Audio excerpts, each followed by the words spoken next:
Hello friends, welcome back.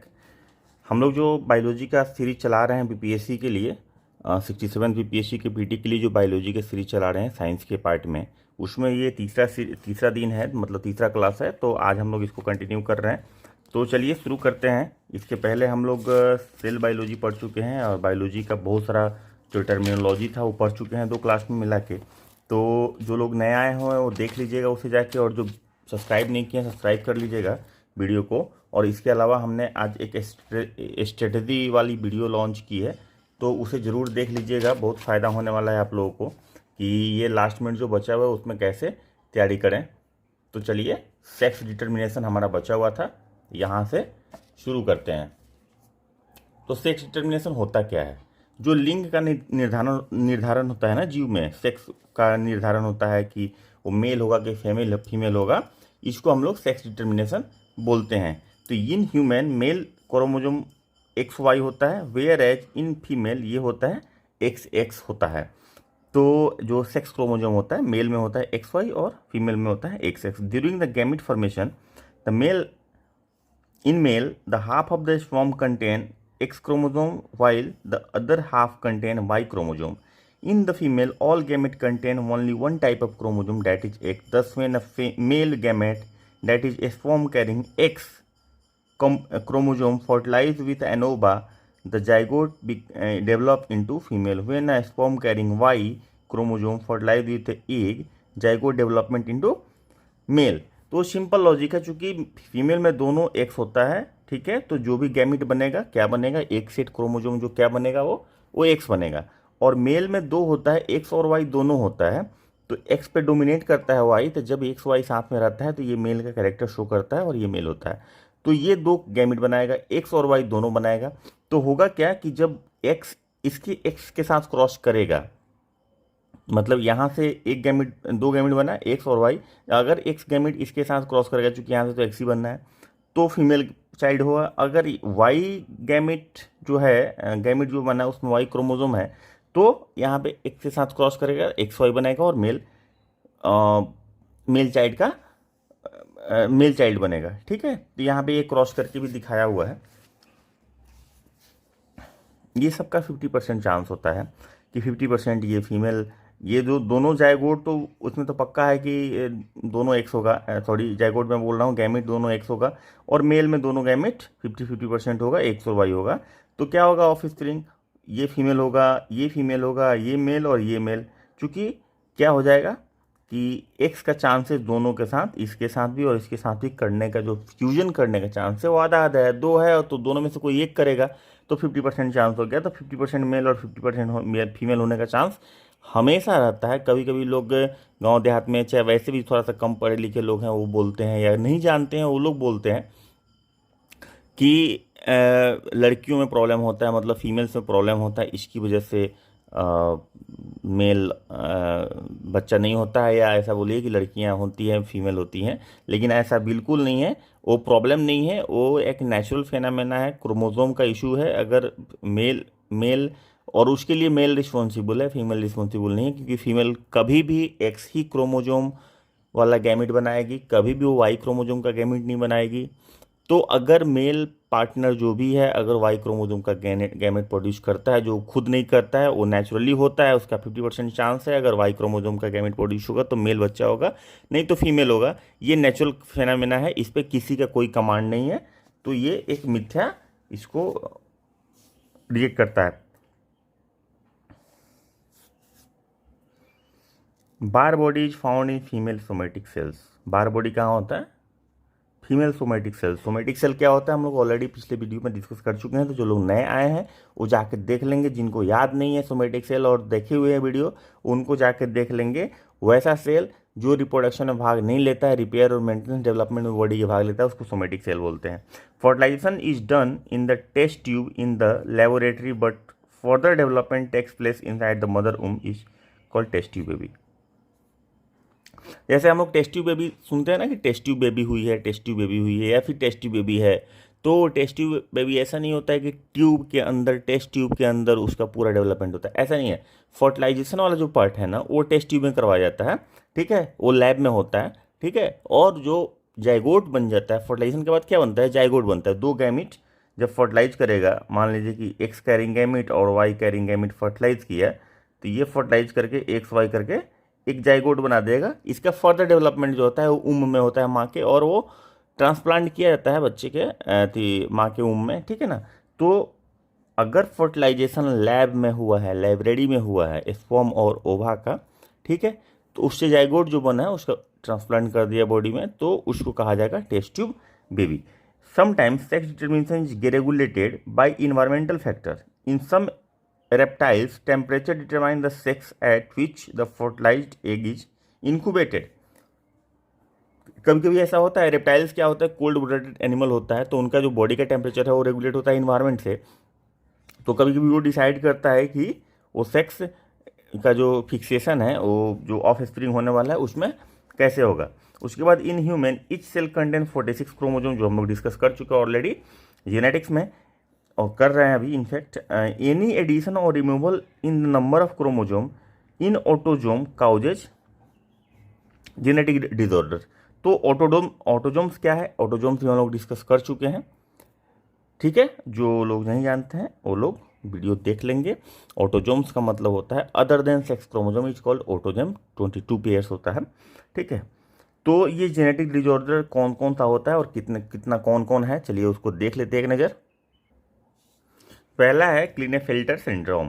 क्लीनेफेल्टर syndrome में क्या होता है देखते हैं। When a male have an extra X chromosome और Y chromosome in sex chromosome, then the condition will be, ये होगा इंस्टीड ऑफ ये। अगर मेल के पास, मेल, पहली बात मेल अगर है तो उसके पास नॉर्मल कंडीशन में क्या क्रोमोजोम होना चाहिए, एक्स वाई होना चाहिए। अब एक्स वाई है नहीं है, नॉर्मल तो है ही एक्स वाई, उसके अलावा एक एक्स अलग एक्स्ट्रा है या फिर वाई एक्स्ट्रा है, तो कंडीशन क्या हो जाएगी, ये वाली एक कंडीशन हो जाएगी, वाई एक्स्ट्रा रहेगा तो ये वाली कंडीशन हो जाएगी। ये दोनों कंडीशन इससे अलग है तो एबनॉर्मल है। एक बात जान जाइए कि रिप्रोडक्टिव सेल्स या कोई भी सेल में जो सेट ऑफ क्रोमोजोम है उससे अलग अगर कुछ भी है तो एबरेशन कहलाएगा, डिसऑर्डर कहलाएगा, कमी कहलाएगा, खामी कहलाएगा, जो कह लीजिए इसको। The male individual with the syndrome have masculine development but feminine development is not completely suppressed and the individual become sterile. होगा क्या, ये भी कंडीशन होगा, ये कंडीशन होगा। अब स्टेराइल और फर्टाइल की क्या इशू आती है कि मैस्कुलिन डेवलपमेंट कंप्लीट नहीं होगा, ये भी होगा तो हो या ये भी होगा तो, ठीक है, लेकिन फेमाइन डेवलपमेंट भी कंप्लीट नहीं होगा, वो फेमाइल एक्सप्रेशन आ जाएगा। अगर ये कंडीशन आएगा तो एक्सेस अगर है तो एक्स है तो फीमेल का कैरेक्टर को एक्सप्रेस करेगा, फीमेल के कैरेक्टर को डेवलप करेगा। लेकिन एक्स वाई अगर इसकी बात करें तो मेल के कैरेक्टर को, तो दोनों में एक तरह से स्ट्रगल होता है और वो इंडिविजुअल बिकम स्टेराइल हो जाता है क्लीनफील्ड सिंड्रोम में। In female when extra X chromosome is present instead of ये, अगर ट्रिपल एक्स हो गया, देखिए डबल एक्स और एक एक्स वाई होगा तो मेल ही होगा, ठीक है, वो तो फीमेल होगा नहीं। तो फीमेल की कंडीशन में अगर ट्रिपल एक्स हो गया, चूंकि उसमें एक्स वाई हो नहीं सकता है, क्योंकि जैसे एक्स वाई होगा तो ये वाला कंडीशन, पहले वाला मेल वाला कंडीशन आ जाएगा। तो so they show normal development but limited fertility. Mental retardness is also seen in type of syndrome. Number of chromosome become 47 instead of 46। तो क्या होगा, मेंटली रिटायर्ड हो जाएगा, उसके बाद क्या बोलते हैं कि लिमिटेड फर्टिलिटी हो जाएगा। जो स्टेराइल यहाँ पे हो जाता है, यहाँ पे लिमिटेड फर्टिलिटी हो जाएगा फीमेल के केस में। तो क्या हो जाता है, फर्टिलिटी इफेक्ट होता है, मेंटल रिटायर्डनेस हो जाता है, और क्या हो जाता है, क्रोमोजोम का नंबर 46 की जगह पे 47 हो जाता है, ठीक है। तो ये होता है। चलिए अब नेक्स्ट जो सिंड्रोम है वो, अच्छा ये सिंड्रोम बहुत इंपॉर्टेंट है, पूछता है क्लीनफील्ड सिंड्रोम में क्या होता है, तो कहेगा कि मेल के क्रोमोजोम में एक नंबर बढ़ जाता है, एक्स का बढ़ जाता है, मेल में वाई का नंबर बढ़ जाता है, ठीक है। उसके बाद फीमेल में एक्स का बढ़ जाता है, फीमेल में एक वाई का बढ़ नहीं सकता है, लेकिन वाई का भी बढ़ जाएगा, तो सबका सब गलत हो जाएगा, ठीक है। सबका सब नहीं गलत हो जाएगा, पहले वाला दोनों सही हो जाएगा और लास्ट वाला ऑप्शन सही हो जाएगा। मतलब कौन सा, 5 वाला उपयुक्त में से कोई नहीं या एक से अधिक सही, क्योंकि फीमेल में भी एक्स्ट्रा एक क्रोमोजोम हो सकता है, मतलब मेल में एक्स क्रोमोजोम हो सकता है एक्स्ट्रा, मेल में वाई क्रोमोजोम हो सकता है एक्स्ट्रा, ठीक है, लेकिन फीमेल में वाई क्रोमोजोम एक्स्ट्रा नहीं हो सकता है। फीमेल में एक्स क्रोमोजोम एक्स्ट्रा हो सकता है और फीमेल में वाई क्रोमोजोम, ऐसा ऐसा ऑप्शन दे दिया। तो फीमेल में एक्स क्रोमोजोम तो हो सकता है एक्स्ट्रा, लेकिन वाई क्रोमोजोम नहीं हो सकता है। तो ये तीसरा ऑप्शन जो था, सॉरी चौथा ऑप्शन, वो गलत हो जाएगा और बाकी ऊपर वाला 3 सही हो जाएगा। आंसर आपका 5वां हो जाएगा। तो इस तरह से क्लिनफिल्टर सिंड्रोम क्या है पूछ सकता है, याद रखेंगे, बहुत इंपॉर्टेंट है। Turner syndrome, when female has single sex chromosome X O, मतलब एक्स मतलब ओ मतलब कुछ नहीं है, जीरो है। Their ovaries are rudimentary lack of secondary sexual character.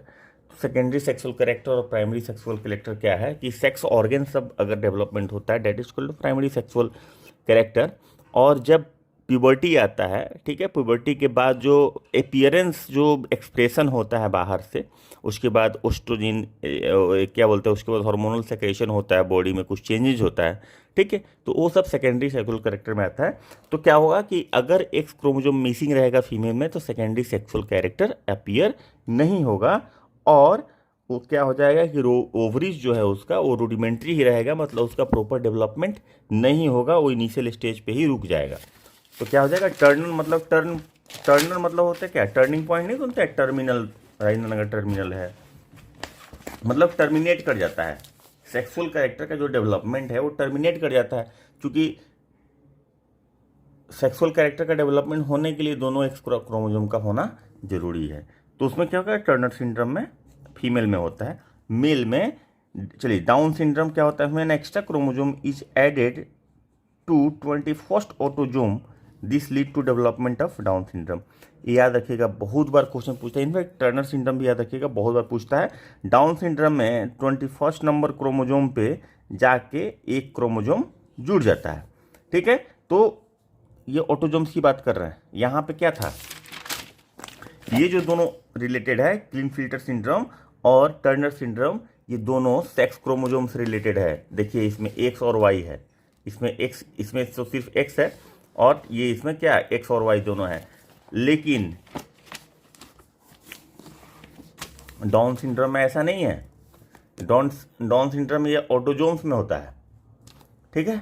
तो ये भी ध्यान रखना है, क्लिनफिल्टर पूछ देगा इसमें से कि ऑटोजोमल डिजीज, ऑटोजोम्स का क्रोमोजोम कौन, क्रोमोजोमल एवरेशन कौन सा है, क्रोमोजोमल डिजीज कौन सा है, ये भी पूछ सकता है। तो क्लिनफिल्टर जो होता है और टर्नर सिंड्रोम जो होता है, ये दोनों जो सिंड्रोम होता है, ये दोनों सिंड्रोम सेक्स क्रोमोजोम से रिलेटेड है, ठीक है। और डाउन सिंड्रोम ऑटोजोम से रिलेटेड है, जो हम बता चुके हैं ऑटोजोम का मतलब क्या होता है। तो 21st नंबर क्रोमोजोम पे एक एक्स्ट्रा क्रोमोजोम आ जाएगा, उसको डाउन सिंड्रोम बोलेंगे। In this syndrome person become mongolism, the person mentally retired हो जाएगा, ठीक है ना। और eye protruded and irregular physical structure present हो जाएगा, मतलब आई थोड़ा सा बाहर की तरफ दिख गया, थोड़ा लंबोदर टाइप का शरीर हो जाएगा, ठीक है ना। मैंगोलिज्म थोड़ा लंबा टाइप का हो जाएगा, लंबोदर टाइप का हो जाएगा और पर्सन मेंटली रिटायर्ड रहेगा, ठीक है, वो पूरा प्रॉपर डेवलपमेंट नहीं होगा। ऑटोजोम 21st पे ये जाएगा, बहुत इंपॉर्टेंट, वेरी वेरी इंपॉर्टेंट ये क्वेश्चन है आपके बीपीएससी के लिए। उसके बाद Patau's syndrome, this type of syndrome develop by an addition of autosomal chromosome on 13 number chromosome. एक अगर 12 नंबर पर जुड़ेगा, 21 नंबर पर जुड़ेगा तो डाउन कहलाएगा, अगर 13 नंबर पर जुड़ेगा तो क्या कहलाएगा, ऑटोजोम पे पटाउस सिंड्रोम कहलाएगा। There is a cut mark in the tip and the person is mentally retired. हालांकि ये रेयर है, बहुत रेयर है, लेकिन शायद कि कोई देखा होगा कि कट मार्क होता है किसी के लिप में, कट मार्क ऐसा होता है, तो और मेंटली रिटायर्ड पर्सन होता है, तो ये पटाउ सिंड्रोम होता है। ये 13 नंबर क्रोमोजोम में एक क्रोमोजोम का एडिशन हो जाता है, तो और ये सारा का सारा ऑटोजोम में चल रहा है। उसके बाद sickle cell anaemia, sickle cell anaemia जो है वो ये है आपका 11 नंबर क्रोमोजोम पे, ये भी ऑटोजोमल डिजीज है। सिकल सेल एनीमिया तो आप बहुत सुने होंगे, इसमें इरिथ्रोसाइट जो होता है डिस्ट्रॉय हो जाता है या रैपिडली डिस्ट्रॉय होता है, ठीक है ना। एनीमिया ये काउज करता है, ठीक है। और ये होता क्या है, सिकल सेल एनीमिया, जो आपका आरबीसी होता है वो सिकल शेप का हो जाता है, सिकल मतलब हंसुए के शेप का हो जाता है, तो उसमें हीमोग्लोबिन का कंसंट्रेशन बहुत कम हो जाता है, ठीक है, जिसकी वजह से उसका ऑक्सीजन कैरिंग कैपेसिटी, जो हीमोग्लोबिन कैरी करता है ऑक्सीजन और बाकी जो फंक्शंस है उसका, वो बहुत कम हो जाता है, जिसकी वजह से क्या हो जाता है कि एनीमिया यानी कि खून की कमी का शिकार हो जाता है। और ये होता है 11 नंबर ऑटोजोमल क्रोमोजोम की वजह से। तो 11 नंबर में सिकल सेल एनीमिया, पटाऊ हो गया आपका 13 नंबर में, और डाउन सिंड्रोम 21 नंबर में। उसके बाद phenylketonuria, it is an inborn error in metabolism which result in mental retiredness cause due to change in 12th number chromosome. तो ये इनबॉर्न डिजीज होता है। फिनाइल कीटोन्यूरिया जो होता है वो मेंटल रिटायर्डनेस हो जाता है इसमें, ठीक है। सिकल सेल एनीमिया में तो आप समझ रहे हैं ना, एनीमिया शो करेगा। पटाऊ में क्या करेगा, कट लिप रहेगा और उसके बाद आपका मेंटली रिटायर्ड रहेगा। फिनाइल कीटोन्यूरिया में आपका 12 नंबर क्रोमोजोम पे होता है, सॉरी। तो ये बहुत ही इंपॉर्टेंट है, फिनाइल कीटोन्यूरिया 12 नंबर क्रोमोजोम पे होता है। उसके बाद haemophilia, genes responsible for this disorder is linked with a sex chromosome. This disease lead to failure of blood clotting. ठीक है, तो ये हीमोफीलिया जो है सेक्स क्रोमोजोम पे रिलेटेड है, और इसका जो जीन होता है ना सेक्स क्रोमोजोम पे होता है, या तो एक्स पे होगा या फिर वाई पे होगा, ठीक है। इसका डिटेलिंग तो दिया हुआ नहीं है, मैं थोड़ा सा ब्रीफिंग इसका कर देता हूँ। अगर एक्स पे रहेगा तो, अगर एक ही एक्स पे है तो, एक एक्स पे है तो नेक्स्ट जनरेशन में क्या होगा कि हीमोफीलिया का ट्रांसफर नहीं होगा। अगर एक एक्स पे है तो ट्रांसफर होगा हीमोफीलिया का, लेकिन सिर्फ कैरियर के फॉर्म में रहेगा, डिजीज शो नहीं करेगा। डिजीज शो करने के लिए इसको दोनों क्रोमोजोम पे होना जरूरी है, ठीक है। तो जब दोनों क्रोमोजोम पे होगा फीमेल में, वो सर्वाइव ही नहीं करेगा, क्योंकि हीमोफीलिया में क्या होता है, ब्लड क्लोटिंग नहीं होता है, और एक बार प्यूबर्टी आया तो प्यूबर्टी के बाद बच्चा सर्वाइव नहीं करेगा, क्योंकि उसका जो ब्लड ब्लीडिंग होता है मेंस्ट्रुअल में, उसमें क्या होगा कि वो ब्लड ही नहीं रुकेगा, ब्लड का क्लॉटिंग ही नहीं होगा, ब्लड ही नहीं रुकेगा, तो सर्वाइव ही बच्चा नहीं करेगा। तो इसलिए हीमोफीलिया जो कैरियर होता है वही फीमेल में पाया जाता है, डिजीज नहीं पाया जाता है फीमेल में, ऐसा हो ही नहीं सकता, वो हमेशा कैरियर हो सकती हैं। चलिए, तो ये देखते हैं, तो ये हीमोफीलिया सेक्स क्रोमोसोम से रिलेटेड है। उसके बाद colour blindness, colour blindness, this disorder lead to failure to distinguish red and green colour. ध्यान रखिएगा, कलर ब्लाइंडनेस जो होता है वो रेड एंड ग्रीन कलर के बीच में डिस्टिंक्शन की बात होती है, उसका बहुत सारा लेबल भी होता है। और the gene responsible for this disease is situated on sex chromosome. ये भी जीन जो होता है वो सेक्स क्रोमोजोम पे बैठा हुआ रहता है। तो आपका सेक्स क्रोमोजोम से रिलेटेड जो डिजीज है वो 4 हो गया। कौन कौन हो गया, पहला होगा क्लिनफिल्टर सिंड्रोम, दूसरा हो गया टर्नर सिंड्रोम, तीसरा हो गया हीमोफीलिया, चौथा हो गया आपका कलर ब्लाइंडनेस। और जो नॉर्मल क्रोमोजोम ऑटोजोम से जुड़ा हुआ है वो भी 4 हो गया, ठीक है। वो कौन सा हो गया, तो 11 नंबर, 12 नंबर, 13 नंबर क्रोमोजोम और 21 नंबर क्रोमोजोम। 11 नंबर क्रोमोजोम में क्या है, तो 11 नंबर क्रोमोजोम में आपका सिकल सेल एनीमिया है, 12 नंबर में फिनाइल कीटोन्यूरिया है, 13 नंबर में पटाऊ है, और 21 नंबर में आपका क्या हो गया, आपका 21 नंबर में डाउन सिंड्रोम हो गया, ठीक है। तो ये सीरियल नंबर से याद रखेंगे आप, ये बहुत ही इंपॉर्टेंट डिजीज है, और ये पूछता है, खूब पूछता है, ठीक है। उठा के दे देगा और पता चलेगा उस समय कि अरे ये कहाँ पढ़े थे, ये तो कहीं था ही नहीं, ये तो आया ही नहीं था। ऐसा नहीं है, आपकी आंख से गुजरा हुआ है, आप फोकस में नहीं रहेंगे तो नहीं हो पाएगा, इसलिए फोकस जरूर करना बहुत ज़रूरी है। फोकस करके पढ़िए और कंसिस्टेंटली पढ़िए, हर क्लास आपका कंप्लीट होना चाहिए, तभी आपको मज़ा भी आएगा, समझ में भी आएगा। क्योंकि बायोलॉजी ऐसा चीज़ है ना जो मैथ से नहीं है कि कहीं भी से भी आप शुरू कर देंगे समझ में आ जाएगा। फिजिक्स नहीं है, आपको जब शुरू से नहीं पता रहेगा ना तो बहुत बोरिंग लगने लगेगा, और वही आपका 10 और 15 नंबर खा जाएगा, आप नहीं सॉल्व कर पाइएगा। चूँकि बायोलॉजी में या तो सही होगा या तो नहीं होगा, इसमें आपके लॉजिक से कुछ नहीं चलता है।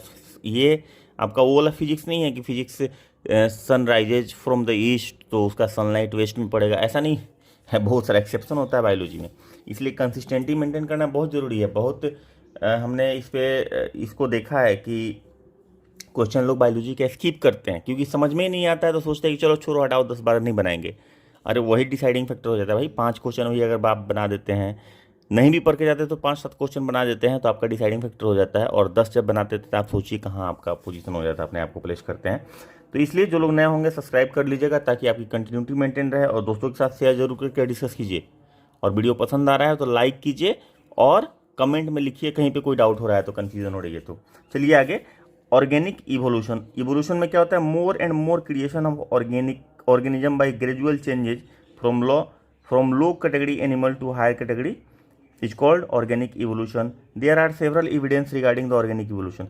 तो इवोल्यूशन का मतलब होता है कि over the period of large number of years, मतलब ऐसे थाउजेंड्स मिलियंस ऑफ ईयर्स बोल सकते हैं कि मतलब सिंपल फॉर्म ऑफ लाइफ से कॉम्प्लेक्स फॉर्म ऑफ लाइफ में डेवलप होना ऑर्गेनिज्म को इवोल्यूशन कहला है। ठीक है, ऑर्गेनिक इवोल्यूशन। उसके बाद अलग अलग तरह का इवोल्यूशन है depending upon nature and all that. तो क्या है, होमोलोगस ऑर्गेन और एनालोगस ऑर्गेन, उसके बाद वेस्टिजियल ऑर्गेन, फोसिल्स, आर्कियोप्टेरिक्स। ठीक है, ये सब चीज़ें हैं। तो होमोलोगस ऑर्गेन क्या होता है, यहाँ पे ऑर्गेन की बात की है, इवोल्यूशन की बात नहीं की है। Organ which are seen different due to use of its function but internal structure and embryonic development are similar. तो वैसे ऑर्गेन, ठीक है ना, अपने फंक्शन की वजह से बेशक अलग दिखते हों, लेकिन उनका जो डेवलपमेंट हुआ है और उनका जो एम्ब्रियोनिक स्ट्रक्चर है वो सेम हो, तो वैसे ऑर्गन को होमोलोगस बोलते हैं, जिनका ओरिजिन सेम हो, जहाँ से उत्पत्ति सेम एक जगह से हुआ हो। ठीक है, वो एक ही माँ बाप से पैदा हुए हों, बेशक अलग अलग नेचर के हो गए, ऐसे हम बोल सकते हैं। ये एग्जाम्पल क्या है, flipper of whale, feather of bat, fore limb of horse, paw of cat, hand of human. अभी देखिए क्या है कि सबका ओरिजिन सेम है भाई। फ्लिपर क्या करता है, वेल को मछली में को तैरने में हेल्प करता है। फीदर क्या है, बैट को उड़ने में हेल्प करता है। फोर लिम्ब ऑफ हॉर्स क्या है, दौड़ने में हेल्प करता है हॉर्स को। और कैट चलने में यूज करती है, और हम लोग हाथ का यूज करते हैं खाने में, सामान ढोने में। तो क्या है कि बेसिक जो डिफरेंस नहीं है, बेसिक में डिफरेंस नहीं है, बेसिक सबका सेम ही है, क्योंकि ओरिजिन एक जगह से हुआ है। लेकिन चूंकि हम लोग अलग अलग जगह पे रहते हैं, वो जानवर की तरह रहते हैं, वो पानी में रहते हैं, और तो अलग अलग उसका यूज करने लगे। एक पक्षी है, एक जानवर है, मतलब पानी में रहता है, और एक ज़मीन पे रहता है कुछ, तो उनका अलग अलग यूज है, और इसीलिए उनका स्ट्रक्चर भी अलग अलग हो गया over the period of time. तो ये कहलाता है होमोलोगस ऑर्गेन, जिसका ओरिजिन सेम हो, लेकिन यूज की वजह से, फंक्शन की वजह से डिजाइन डिफरेंट हो गया हो। अब एनालोगस क्या होगा, इसका जस्ट अपोजिट, ओरिजिन अलग हो लेकिन फंक्शन सेम हो।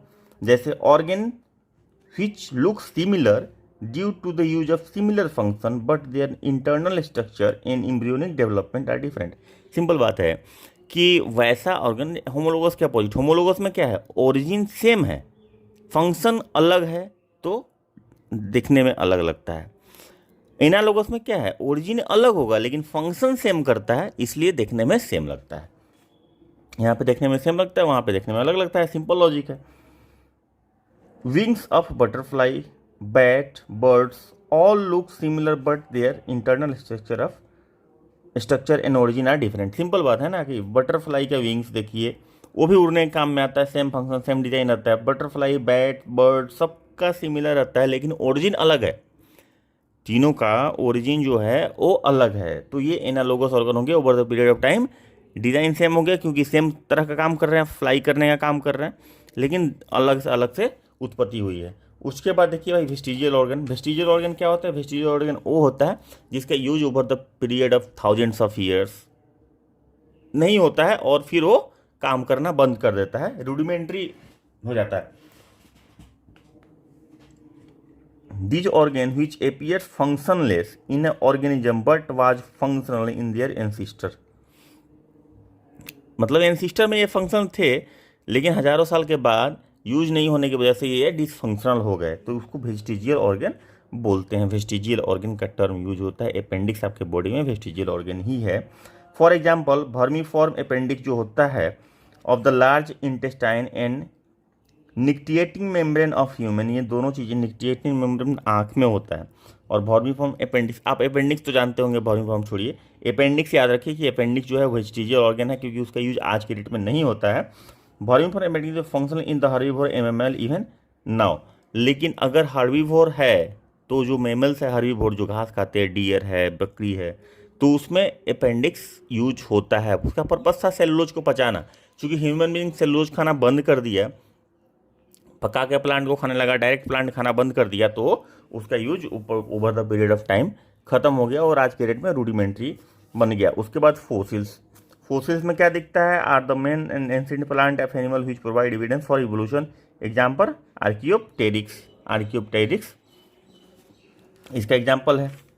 It is fossils look like bird but bear a number of features found in reptiles, so it is a connecting link between aves and reptiles. तो ये evolution के समय में, मतलब जब इवोल्यूशन हो रहा था, इनफैक्ट ये तो कंटिन्यूअस प्रोसेस है, तो ये एवीज और रेप्टाइल्स के बीच में कनेक्टिंग लिंक बनाता है, तो क्योंकि ये दोनों का कैरेक्टर शो करता है। तो ये आप ध्यान रखेंगे कि एवीज मतलब कि बर्ड्स, एवीज का मतलब बर्ड्स होता है, और रेप्टाइल्स इन दोनों के बीच में कनेक्टिंग लिंक बनाने वाले को क्या बोलते हैं, तो आर्कियोप्टेरिक्स बोलते हैं। चलिए, अब थ्योरी क्या भाई था? थ्योरी था इवोल्यूशन का। थ्योरी कौन दिया था?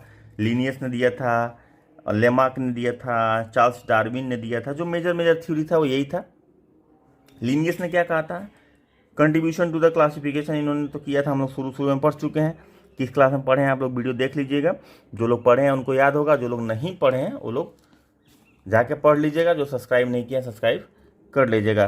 तो evolutionary relationship among the organism which was also supported an idea that no species now each and every species originated from one pre-existing species। नया स्पेसीज कोई बनता ही नहीं है, हमेशा एक स्पेसीज से दूसरा स्पेसीज एग्जिस्ट करता है, मतलब कि आता है। ही रोड स्पेशल स्पेसीज प्लांटेरम, ये बुक इम्पॉर्टेंट है। कार्लस लिनियस ने स्पेसीज प्लांटेरम लिखा था, ठीक है ना। और बाइनोमियल नोमेनक्लेचर भी इन्होंने दिया था, ठीक है। और इन्होंने टू किंगडम क्लासिफिकेशन भी किया था। इन्होंने एक सिस्टेमा नेचरी बुक भी लिखी थी। तो सिस्टेमा नेचरी और स्पेसीज प्लांटेरियम, ये दोनों इन्हीं का बुक है, याद रखेंगे। कार्लोस लिनियस का बहुत ही इंपॉर्टेंट बुक है, दोनों पूछ देता है, सवाल नहीं बन पाता है, ध्यान रखेंगे। उसके बाद आता है Jean Baptiste Lamarck, try to explain the evolutionary process in his book Philosophie Zoologique. ये पूछता है फिलोसॉफिक जूलॉजी किसको लिखा हो, किसका लिखा हुआ है, चाहे लेमार्क का बुक लिखा हुआ कौन सा है। इनका थ्योरी का जो नाम था इनहेरिटेंस ऑफ एक्वायर्ड कैरेक्टर। इनका ये कहना था ना कि ओवर द पीरियड में अगर कोई कैरेक्टर जो है बार बार यूज किया जाए, कोई ऑर्गन अगर बार बार यूज किया जाए, चाहे कोई भी काम ऐसा बार बार किया जाए, ठीक है, over the period of time, ये क्या हो जाएगा कि ये आपके इनहेरिटेंस में शामिल हो जाएगा, ऐसा लेमार्क का कहना था। वो उन्होंने एग्जाम्पल दिया था किस चीज़ का, तो जिराफ का एग्जाम्पल दिया था कि उस समय जब घास नहीं हुआ करता था ज़मीन पे और उनके हाइट के लेवल पे, तो पेड़ों से खाया करता था जिराफ, और ऐसे खाते खाते उसका गर्दन बहुत लंबा हो गया और over the period of time उसकी जेनेटिक्स में चला गया। लेकिन लैब में ये रिसर्च से पाया गया कि चूहे का 20-25-30 जनरेशन तक पूंछ काट दिया गया लैब में, और उसके बाद भी पूंछ निकल जाता था। तो उनके हालांकि इस थ्योरी को डिस्कार्ड किया गया था, लेकिन फॉर टाइम बिंग उसमें इस पर बहुत चर्चा हुई थी उस समय। तो according to this theory the use and disuse of an organ lead to acquiring change in the feature of that organ। Use करो या डिसयूज करो तो उसमें चेंज आएगा। This changes are also inherited, ये इनका कहना था कि इनहेरिटेड हो जाता है। Inherited to offspring, the favourable changes after long period of time result in evolution of new species, but Lamarckism was very strong, criticised by August Weismann. August Weismann ने इनको क्रिटिसाइज किया था, इनके theory को criticise किया था। तो याद रखेंगे कि अगस्त विजमैन ने लेमार्क के थ्योरी को क्रिटिसाइज किया था। उस पर चार्ल्स डार्विन आते हैं 1809 से 1882। इवोल्यूशन के थ्योरी में most important part Charles Darwin का ही है, मोस्ट इम्पॉर्टेंट रोल, क्योंकि इन्होंने ही सबसे फेमस बुक लिखी थी the species, the origin of species और the theory of natural selection उनके थ्योरी का नाम था। और उन्होंने बुक जो लिखी थी ओरिजिन ऑफ स्पेसीज थी। आदमी कंफ्यूज हो जाता है, ये थ्योरी ऑफ नेचुरल सिलेक्शन भी उनकी बुक थी, उनकी बुक नहीं थी, उनके द्वारा जो प्रपोज की गई थ्योरी थी। Explain the evolutionary principle in his book the origin of Species, the theory propose to by him in is popularly known as theory of natural selection. Naturally जो सिलेक्ट होता है, और Darwinism. The Darwin explained that despite having the enormous potential of fertility, the population of organism remains within a limit। क्यों होता है? उनका ये कहना था कि भाई इतना ज़्यादा फर्टिलिटी है तो पॉपुलेशन कैसे लिमिट में रहता है? It is due to struggle between the member of same species and different species for food, space और मेट। क्या करता है आदमी, लड़ाई झगड़ा करता है, जानवरों को आप देखिए जंगल में आपस में लड़ता है, और उनका पॉपुलेशन चेक रहता है, स्ट्रगल करते हैं खुद के एग्जिस्टेंस के लिए, खाने के लिए स्ट्रगल करते हैं, सर्वाइव करने के लिए स्ट्रगल करते हैं, स्पेस के लिए स्ट्रगल करते हैं, मेटिंग के लिए स्ट्रगल करते हैं, और इन सब चीज़ों में वही बच पाता है जो फिटेस्ट होता है, जिसको नेचर सेलेक्ट करता है। ठीक है, survival of the fittest, selection of natural selection, जो भी ये टर्म यूज किया गया है इसमें। The struggle eliminate the unfit individual, the fit organism possess some variant which are favourable and they can leave the progeny to continue the favourable variation.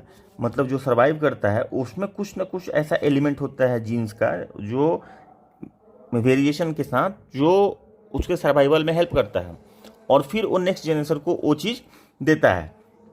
The variation when accumulated for long time give rise to origin of new species. अब ये variation धीरे धीरे बढ़ने लगा। जो parent variation था जिसको मार दिया और इसमें कुछ डिफरेंस था, तो वो वेरिएशन धीरे धीरे बढ़ने लगा over the period of generations. ठीक है, तो एक समय आया एक वेरिएशन बहुत ज़्यादा हो गया, अपने पेरेंट से बहुत ज़्यादा वैरी हो गया, बहुत ज़्यादा अलग हो गया। तो अलग हो गया तो क्या हो जाएगा, ये एक नया स्पेसीज को उत्पत्ति हो जाएगा। New species will progress in genetics. The source of variation were explained and Darwin's theory was modified. Now the most accepted theory of evolution in modern scientific synthetic theory, in which the origin of a species is based on the interaction of genetic variation and natural selection. तो ये दोनों चीज़ है, अभी उसको refine किया गया है। तो इसमें नेचुरल सिलेक्शन की बात कही, जो यहाँ पे कर रहे हैं हम लोग, नेचुरल सिलेक्शन जो कर रहे हैं, और जेनेटिक वेरिएशन जो डेवलप होता है। वेरिएशन का मतलब वो नहीं वेरिएशन कि कोई उसको कुछ करने अलग आता है, ऐसा नहीं, उसमें जीन में ही वेरिएशन था। ठीक है, तो वो over the period of time ये दोनों की वजह से जाके एक नया स्पेसीज बन जाता है। अभी देखिए नेक्स्ट में क्या है इसमें, among Permian, Triassic, Cretaceous, Jurassic, geographical era, Cretaceous is the newest one.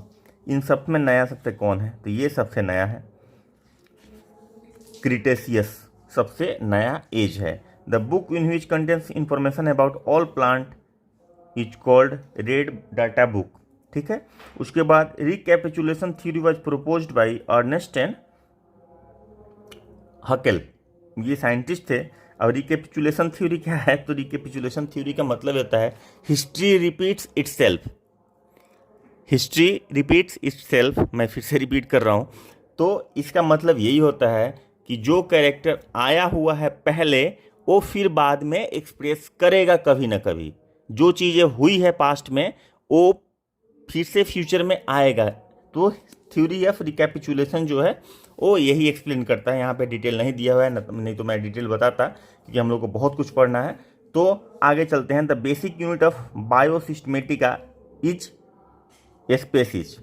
बायोसिस्टमेटिका, biology के साइंस में सिस्टमेटिक यानी कि वर्गीकरण, यानी कि क्लासिफिकेशन की बात अगर करते हैं तो सबसे छोटा जो यूनिट है वो है स्पेसीज। आप यहाँ पे देख लीजिए, इस टर्म को मैं बहुत बार यूज किया हूँ पिछले क्लासेस में। आप यहाँ पे देख सकते हैं, पहले स्पेसीज आता है, फिर जीनस आता है, फिर फैमिली आता है, फिर ऑर्डर आता है, फिर क्लास आता है, फिर फाइलम आता है, फिर किंगडम आता है। सबसे बड़ा किंगडम, फिर फाइलम, फिर क्लास, फिर ऑर्डर, फिर फैमिली, फिर स्पेसीज, फिर फैमिली के बाद फिर जीनस, फिर स्पेसीज। कभी कभी ये सीक्वेंस भी पूछ देता है, तो याद रखेंगे। हम जो पढ़ा रहे हैं, हम लोग जो डिस्कस यहाँ पे कर रहे हैं, रिकैपिचुलेशन थ्योरी किसने दी थी, अर्नेस्ट एंड हक्केल ने दी थी। सारा एनिमल का जिसमें प्लांट का जिसमें डिटेल रहता है, उसमें रेड डाटा बुक बोलते हैं उसको, बुक को। ये पूछा हुआ सवाल है, बहुत बार पूछता है भाई, ये सब पूछ देता है। ये इसमें सबसे कौन नया है, ये सब पूछ देता है। तो याद रखेंगे डार्विन ने कौन सा थ्योरी दिया था। तो थ्योरी जो दी थी वो उन्होंने क्या दी थी, थ्योरी ऑफ नेचुरल सिलेक्शन दी थी। ठीक है, और यह डार्विनिज्म बोलिए, और उनका बुक था ओरिजिन ऑफ स्पेसीज। उसी तरह से लेमार्क ने थ्योरी क्या दी थी, तो लेमार्क ने थ्योरी क्या दी थी, इनहेरिटेंस ऑफ एक्वायर्ड कैरेक्टर। जो कैरेक्टर हम लोग एक्वायर्ड करते हैं, जो कैरेक्टर हम लोग over the period of time हम लोग उसको कैरी फॉरवर्ड करते हैं, वो कैरेक्टर इनहेरिटेंस हो जाता है, मतलब कि जेनेटिक में शामिल हो जाता है। तो उसके क्रिटिसाइज कौन किया था, उसके अगस्त विजमैन ने क्रिटिसाइज किया था। ठीक है, स्पेसीज प्लांटेरियम किसने लिखा था, कार्लोस लिनेस ने लिखा था। तो ये सारा सवाल आपको ध्यान रहना चाहिए। अभी चलते हैं बोटनी में, यहाँ से बोटनी दिखा रहा है। तो बोटनी का classification of Plantae, Theophrastus is called father of botany, याद रखेंगे थियोफ्रेस्टस, हालांकि हम लोग इसको डिस्कस कर चुके हैं पहले, लेकिन the study of different type of plant and tree is called botany. और थियोफ्रेस्टस इसके फादर कहलाते हैं। जूलॉजी के फादर कौन कहलाते हैं? एरिस्टोटल, जो हम लोग पहले डिस्कस कर चुके हैं। और बायोलॉजी के फादर कमेंट करके बताइएगा, जो आप लोग बताइएगा नहीं मैं ही बता देता हूँ, क्योंकि मुझे पता है कि आप लोगों को कमेंट करने में बहुत दिक्कत होती है और मुझे ये भी लगता है कि आप लोग वीडियो स्किप करते हैं। तो भैया स्किप नहीं कीजिए, क्योंकि देखिए जब तक आप टाइम नहीं दीजिएगा आप कुछ सीख नहीं पाइएगा। बीपीएससी का कोई शॉर्टकट नहीं है, इनफैक्ट कोई भी एग्ज़ाम का कोई शॉर्टकट नहीं है। आपको अपॉर्चुनिटी मिला है तो ये आप उसके लिए सौभाग्यशाली हैं, और आप टाइम दीजिए, मेहनत कीजिए। 2 मिनट और 4 मिनट और 10 मिनट वीडियो देख के आप सोचिए कि मैं कर लूँगा या कर लूँगी, तो बीपीएससी वैसे नहीं होता है। आप तो फोकस ही नहीं हो पा रहे हैं। तो फोकस ही नहीं होंगे तो आप कैसे क्वेश्चन सॉल्व करेंगे? आपको टाइम देना पड़ेगा कुछ सीखने के लिए। मिनिमम जो एफर्ट होता है ना वो लगाना पड़ेगा आपको, मिनिमम खर्चा करना पड़ेगा, टाइम का खर्चा करना पड़ेगा, आपको नींद खर्चना पड़ेगा, आपको अपनी खुशी है घूमने जाना है उसको खर्चना पड़ेगा, मतलब सेक्रीफाई करना पड़ेगा, तब जाके रिजल्ट होता है। रिजल्ट वैसे नहीं होता है, इसलिए आपको टाइम देना पड़ेगा अगर आप वास्तव में सीरियस हैं तो। और मुझे उम्मीद है कि यहाँ तक आप वीडियो देख रहे हैं तो इसका मतलब आप सीरियस हैं। तो चलिए बॉटनी शुरू करते हैं। क्या पढ़ेंगे बॉटनी में? प्लांट किंगडम में क्रिप्टोजेम्स और फेनेरोजेम्स, 2 तरह का हो गया। क्रिप्टोजेम्स में थैलोफाइट्स, ब्रायोफाइट, टेरिडोफाइट्स, और फेनेरोजेम्स में जिम्नोस्पर्मी और एंजियोस्पर्मी, और एंजियोस्पर्मी में मोनोकोट और डाइकोट। यही है ना, बस हो गया प्लांटी पूरा क्लासिफिकेशन कंप्लीट। अभी थोड़ा सा समझ लेते हैं इसको। ये बहुत आसान है, इनफैक्ट पूरा बायोलॉजी मैं आपको आसान कर दूंगा। मैं चाहता हूं कि 10 क्वेश्चन में 10 क्वेश्चन आपका आए, और सारे लोग अगर ऐसा करें तो सोचिए आपका 10 क्वेश्चन। स्थिति ऐसी है ना कि 90% लोग तो बायोलॉजी बनाते नहीं है, और जो लोग बनाते हैं उसमें भी 4-5 तुक्का वाला ही रहता है, सही होता है, इससे ज़्यादा सही नहीं होता है। मैं ये चाहता हूँ कि बायोलॉजी भी आप लोग बनाइए और बायोलॉजी से भी नंबर लाइए। चलिए, तो क्रिप्टोगेम्स, उसमें क्रिप्टो 2 तरह का होता है। पहले तो प्लांट किंगडम में क्रिप्टो गेम्स, फिनेरो गेम्स, ठीक है, प्लांट विदाउट सीड फ्लावर, ठीक है ना। क्रिप्टो गेम्स में सीड और फ्लावर नहीं होता है, ठीक है। क्रिप्टो गेम्स में सीड और फ्लावर नहीं होता, यानी कि बीज और फूल इस प्लांट्स में नहीं होता है। और बीज और फूल नहीं होने वाले प्लांट कौन कौन से होंगे? थैलोफाइट्स, ब्रायोफाइट्स और टेरिडोफाइट्स। इनमें भी क्या नहीं होगा? सीड और फ्लावर नहीं होगा, ये कॉमन कैरेक्टर आएगा। और फिर थैलोफाइट्स में क्या हो जाएगा? एल्गी और फंजाई। तो अल्टीमेटली एल्गी, फंजाई, ब्रायोफाइट्स और टेरिडोफाइट्स, ये 4 हो गया ना इसका सेक्शन। तो एल्गी, फंजाई, ब्रायोफाइट, टेरिडोफाइट्स, ये 4 में क्या होता है? सीड और फ्लावर नहीं होता है। और फेनेरोगेम्स मतलब हो गया फ्लावर सीड बियरिंग प्लांट होगा। और फ्लावर सीड बियरिंग प्लांट कौन कौन होगा भाई? तो जिम्नोस्पर्म, एंजियोस्पर्म, जिम्नोस्पर्म और अब एंजियोस्पर्म का फर्दर क्लासिफिकेशन मोनोकोट, डाइकोट। तो इसमें क्या पढ़ना है भाई फेनेरोगेम्स में? तो जिम्नोस्पर्म पढ़ना है, मोनोकोट पढ़ना है, डाइकोट पढ़ना है। तो टोटल आपका algae, fungi, bryophyte, pteridophyte, gymnosperm, monocot, dicot, यही 7 टॉपिक आपको पढ़ना है। इसके अलावा और कुछ इसमें नहीं पढ़ना है, बस क्लासिफिकेशन याद रखिए कि ब्रायोफाइट्स, थैलोफाइट्स के बाद ब्रायोफाइट्स आता है, उससे ज़्यादा एडवांस। ये सारा एडवांसमेंट के फॉर्म पे एस्टेब्लिश्ड क्लासिफिकेशन है, इससे एडवांस ये है, ठीक है। लेकिन इसका 2 क्राइटेरिया हो गया कि इसमें भी क्लासिफिकेशन था, तो इसका इससे एडवांस ये है, इससे एडवांस ये है, इससे एडवांस ये है, इससे एडवांस ये है, ठीक है। इसी तरह से एडवांसमेंट बढ़ते जाता है। टेरिडोफाइट के बाद हम लोग जिम्नोस्पर्म पढ़ेंगे। चलिए आगे चलते हैं टाइम नहीं लेते हुए। क्रिप्टोगेमस नॉन फ्लावरिंग प्लांट बोल सकते हैं। To flower, there is no flower and seed in this plant type, classified into following 3 group. Thallophyte जो हम लोग यहाँ पे देख चुके हैं भाई। Largest group of plant kingdom thallophytes होता है भाई, largest group of plant kingdom, चूंकि एल्गी समुद्र में सबसे ज़्यादा पाया जाता है। और आपका समुद्र पूरे दुनिया में कितना है? 2/3 ही है ना, 1/3 में तो ही जमीन है, 2/3 तो जमीन ही समुद्र ही है ना, तो उसमें पूरा का पूरा फैला हुआ है, इसलिए लार्जेस्ट प्लांट किंगडम थैलोफाइट हो जाता है। थैलोफाइट में एल्गी और फंजाई दोनों है, लेकिन सबसे ज़्यादा इसमें एल्गी होगा। The body of the plant of this group is thallus like, plant are not differentiated into root, stem and leaf. Thallus like होता है, ऐसे कुछ बना हुआ रहता है थैलस लाइक, और ये डिफ्रेंशिएटेड नहीं रहता है, मतलब क्या नहीं रहता है, इनका अलग कोई रूट नहीं होता, अलग कोई स्टेम नहीं होता है और लीफ नहीं होता है। मतलब कि जो मेजर पार्ट होता है बॉडी का, प्लांट का, वो क्या होता है, रूट, स्टेम और लीफ। पत्तियां, तना और जड़ ये नहीं आइडेंटिफाइड होता है। मतलब काम तो करता है बॉडी, लेकिन आइडेंटिफाई नहीं होता है, डिफ्रेंशिएटेड नहीं होता है। It is the lowest most group of plant kingdom. Lower most group, सबसे नीचे ये आता है। सबसे पहले हम बोला ना कि सबसे ये पढ़ेंगे और सबसे लास्ट में ये पढ़ेंगे, क्योंकि ये यहाँ से शुरू होगा। क्या शुरू होगा, यहाँ से डेवलपमेंट शुरू होगा, ठीक है। और ऐसे जैसे जैसे जैसे जैसे यहाँ से देखिए, यहाँ से थैलोफाइट से डेवलपमेंट शुरू होगा। Thallophyte, bryophyte, pteridophyte, gymnosperm, monocot, dicot, ऐसे पढ़ेंगे। कंप्लेक्सिटी बढ़ते चला जाएगा। सबसे लोएस्ट फॉर्म हो गया ग्रुप का। There is no conducting tissue, it is divided into दो पार्ट। कंडक्टिंग टिश्यू नहीं होता है, पानी ढोने वाला फ्लोएम नहीं होता है, जाइलम नहीं होता है, और खाना ढोने वाला फ्लोएम नहीं होता है। कंडक्टिंग टिश्यू ही होता है हायर प्लांट में। तो इसका दो पार्ट हम लोग देख लिए थे। क्या देख लिए थे, एल्गी और फंजाई। चलिए तो अभी देख लेते हैं एल्गी फटाफट।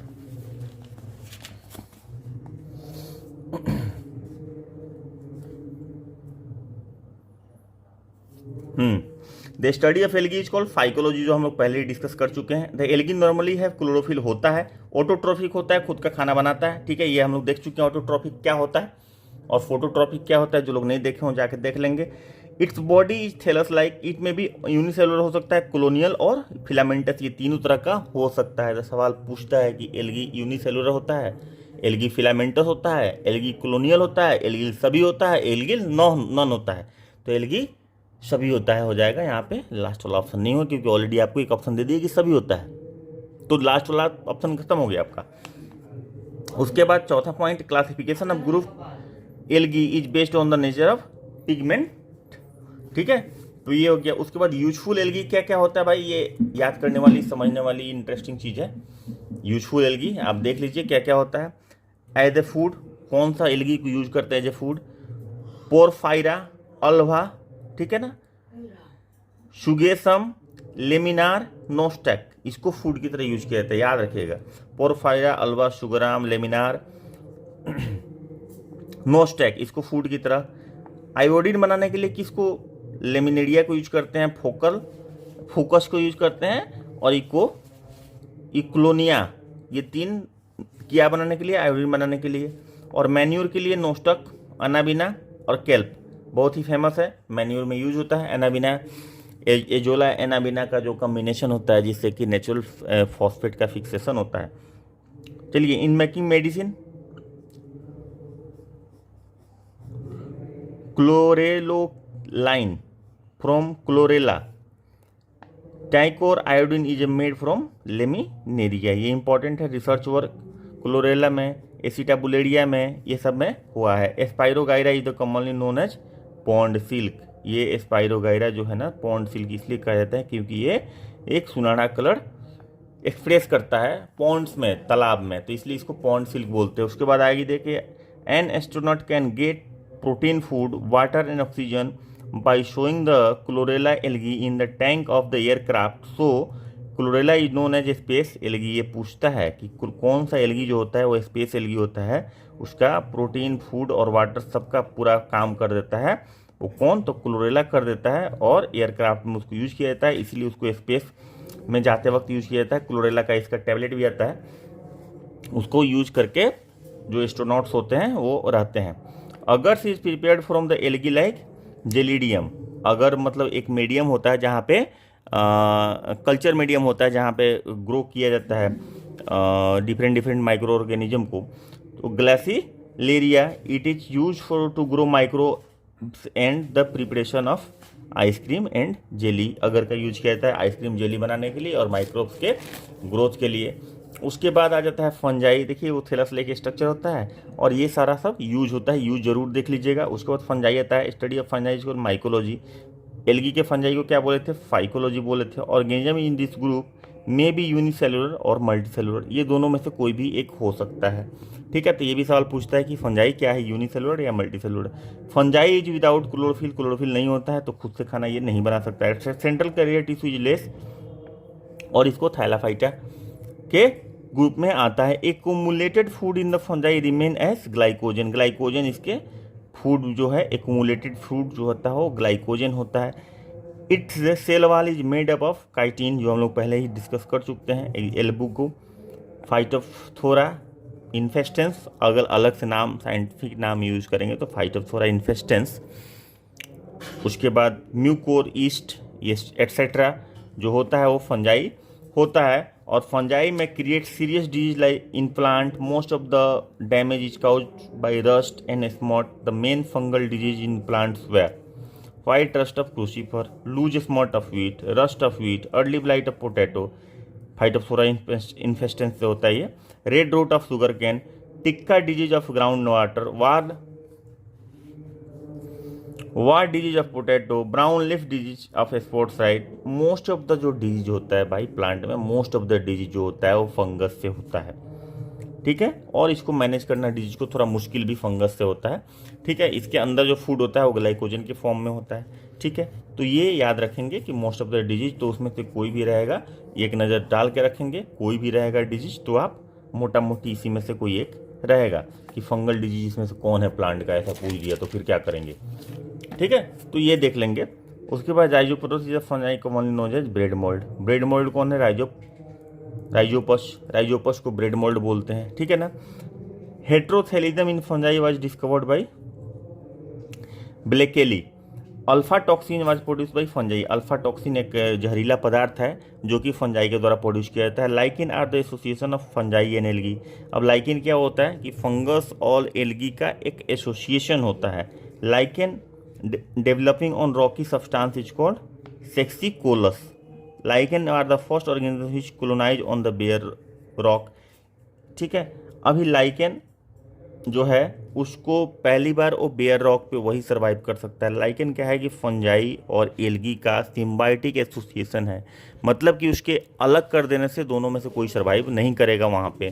तो लाइकेन वहाँ पे सर्वाइव करता है। और लाइकेन कैसे रहता है कि एक लेयर टाइप का बना हुआ रहता है कि सनलाइट के प्रेजेंस में एल्गी खाना बना लेता है और हवा में जो मॉइस्चर होता है उसको एब्जॉर्ब कर लेता है फंजाई। तो ये दोनों का फंक्शन है। तो फंजाई क्या करता है कि लाइकेन को सनलाइट, स्क्रॉचिंग सनलाइट से बचाने के लिए लेक लेयरिंग का काम करता है और वाटर एब्जॉर्प्शन का काम करता है। और एल्गी क्या करता है कि उसको फूड बना के देता है, तो दोनों का लाइफ सर्वाइव करता है। तो एल्गी और फंगस का जो कॉम्बिनेशन है उसको सिम्बायोटिक कॉम्बिनेशन, उसको लाइकेन बोलते हैं।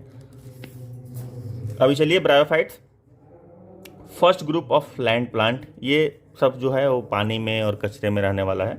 और यहाँ पे ब्रायोफाइट्स जो है ये लैंड प्लांट है पहला। अप्रॉक्सीमेटली 25,000 स्पेसीज है इसमें। Bryophyte there are lack of xylem and phloem. इसमें भी जाइलम और फ्लोएम्स नहीं होता है, मतलब कंडक्टिंग टिश्यूज नहीं होता है। प्लांट बॉडी में have thallus like leafy erect structure each a moss. तो मॉस किस में आता है? मॉस का नाम आप लोग सुने होंगे, पक्का सुने होंगे, इसमें कोई डाउट नहीं है, कहीं ना कहीं नाम आ जाता है। तो ब्रायोफाइट में आता है, ठीक है। इसका भी थैलस टाइप का बॉडी होता है। They lack true root stem and leaf. इनमें भी ट्रू रूट स्टीम और लेक नहीं होता है। किसमें? थैलोफाइटा में भी नहीं होता है, ब्रायोफाइटा में भी नहीं होता है। This community is also called amphibian category of plant kingdom. Amphibian इसलिए बोला जाता है कि और प्लांट और एनिमल दोनों, एनिमल बोलता हूँ कि वाटर और लैंड, ये दोनों जगह पे ये सर्वाइव कर सकता है। कौन कर सकता है? ब्रायोफाइट्स। इसलिए एम्फीबियंस ऑफ प्लांट किंगडम बोलते हैं। एम्फीबियन का मतलब ही होता है वैसा जीव जो जमीन और पानी दोनों में रहे, डेट इज कॉल्ड एम्फीबियन। तो इसीलिए इसको एम्फीबियन ऑफ प्लांट किंगडम कहा जाता है, ठीक है। अब इसके थोड़े से कैरेक्टर्स के बारे में देख लेते हैं।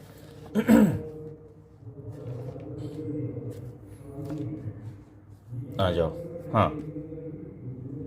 तो water conduction takes place in mosses through कीसो पैरेन्काइमा। पैरेन्काइमा क्या है? लीफ का टिश्यू होता है। लीफ में जो टिश्यू होता है, स्पॉन्जी टिश्यू, उसको पैरेन्काइमा बोलते हैं, ठीक है। तो इसी से वाटर का कंडक्शन होता है। Moss namely Sphagnum is capable of soaking water 18 times of its own weight. Therefore, gardener use it to protect drying while taking the plant from one place to other. तो क्या होता है? ये एस्फेगनम जो होता है अपने बॉडी के वेट से 18 गुना तक पानी एब्जॉर्ब कर सकता है। तो इसको यूज किया जाता है गार्डनिंग में प्लांट को कैरी करने के लिए यहाँ से वहाँ, ताकि वाटर का रिक्वायरमेंट जो है वो फुलफिल होता रहे। Sphagnum moss is use as fuel की तरह यूज होता है और एंटीसेप्टिक की तरह भी यूज किया जाता है। उसके बाद टेरिडोफाइट में ये टेरिडोफाइट मॉस से कॉम्प्लेक्स होगा, यानी कि ब्रायोफाइट से कॉम्प्लेक्स होगा। ब्रायोफाइट का क्या करेक्टर था, तो थैलोफाइटिक था। ठीक है, अच्छा यहाँ से मैं बता नहीं रहा हूँ क्वेश्चन क्या पूछेगा, तो ये कंफ्यूज नहीं होना है, इससे परेशान नहीं होना है। क्वेश्चन वही पूछेगा, amphibian category of plant kingdom कौन है, तो ब्रायोफाइट्स को। ब्रायोफाइट का एग्जाम्पल क्या है, मॉस है। ठीक है, ये ज़मीन और पानी दोनों में रह जाता है। इसका स्फेगमम जो है, ये जो हमने डिस्कस किया ना, ये आपका क्वेश्चन ही डिस्कस किया हमने। ठीक है, pteridophytes the plant of this group is mostly found in wet shady place forest and mountainous, मतलब पेड़ के छाँव में मिलेगा, चट्टानों के नीचे मिलेगा, मतलब थोड़ा सैडी प्लेस होना चाहिए, थोड़ा वेटेड होना चाहिए, ह्यूमिड जगह पे इस तरह का प्लांट का ग्रोथ होता है। The body of the plant is differentiated into root, stem and leave. अभी देखिए एल्गी, फंजाई और ब्रायोफाइट्स तीनों में बॉडी, रूट और क्या लीव डिफ्रेंशिएटेड नहीं था। कंडक्टिंग टिश्यू जो था, वाटर और फूड कंडक्टिंग टिश्यू नहीं था, लेकिन टेरिडोफाइट में आ गया। तो पहली बार रूट, लीफ और स्टेम का डिफ्रेंशिएशन कहाँ पे होता है, किस क्लास में होता है, तो ये टेरिडोफाइट्स में होता है। उसके बाद stem remains as normal rhizome, rhizome की तरह ही बिहेव करता है। Reproduction occurs by spore produced inside the sporangia, sporangia के अंदर। नेक्स्ट है gametophyte phase is short life, the diploid zygote develop into embryo. कौन, डिप्लॉयड जाइगोट डेवलप होता है, एम्ब्रियो बन जाता है। उसके बाद gametophyte is called prothallus in pteridophyte. Gametophyte को क्या बोलते हैं, गैमेट से जो प्रोडक्शन होता है प्लांट को, उसको क्या बोलते हैं, प्रोथेलस बोलते हैं टेरिडोफाइट में। The plant of this community have conducting tissue, conducting tissue होता है, और इसके पहले वाले के पास नहीं होता था। इसके पास रूट और स्टेम और लीफ होता है, और पहले वाले के पास नहीं होता। But xylem does not contain vessel and phloem does not contain companion cell.